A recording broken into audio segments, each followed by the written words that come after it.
Hey guys, welcome back to Contest Prep University. I'm Joe Klemczewski with Adam Atkinson. We're going to talk about scheduling issues. So of all the peaking pitfalls that can happen, this specific one that we're going to start with, Adam, I have seen happen maybe less than 5 times where the class is lined up, they're on stage, and all of a sudden the announcer's like, where's number 93? And somebody's just missed the class. They're in the bathroom, they're asleep with their headphones on in a corner somewhere. But if this is your client and they call you and say, hey, coach, we got a problem. I kind of missed the class. What do you do? Yeah, I've never had this happen over a decade of doing this, and I have dodged this bullet. Luckily, came very close. I literally pinned a number on a client as she was going up the steps, chasing her onto the stage. Oh my gosh. I told her I'd name my first gray hair after her. But luckily I've never had a client miss a class, but I would say almost every show I've been to, I hear that same scenario where they're looking for somebody and they can't find them. And I can't think of anything worse than planning that whole day for somebody to miss their class, and they're just not going to rejudge. I mean, yeah. You would be very lucky if they did, but they're just not going to do it. Yeah. Well, let's talk about hopefully just avoiding that happening. I would tell clients all the time, and we go through this, especially first-time clients. Once you get there, look at the order of events, even send it to me. Like, I want to know the order of events. A lot of shows at the bare minimum have expediters. And, you can ask them questions. If you're just confused about how they're flowing the show and as they're calling for classes, just go up to them and say, look, this is my first show.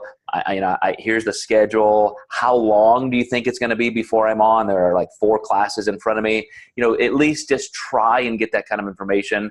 And then obviously pay attention, stay close. I don't like to see a client make the mistake of being so nervous they're pumping up too early. So, they think, oh my gosh, I'm going to be on stage in 5 minutes. And then 3 hours later, they're still not on stage.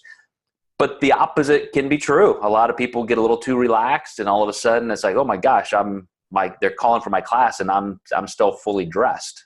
Mm-hmm. I think the biggest thing is a lot of people just enjoy chatting with other competitors. So I have 2 tips that I've had my clients do. The first one is just sitting in the audience and being aware of the classes that are on. And I will give them, when Classic Physique C is on, I want you to go backstage.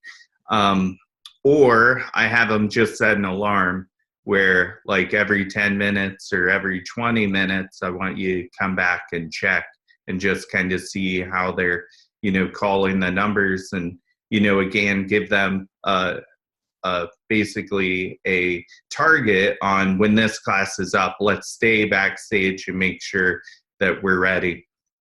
And again, this really is a little bit common in that, just those mistakes are made. A couple hundred people per show, a lot of delays, a lot of things happening. The only thing I can say that I've experienced that's very close is missing flights the same way. You're in an airport terminal, you get busy working, and all of a sudden you're like, oh my gosh, I think my plane left and I wasn't even paying attention.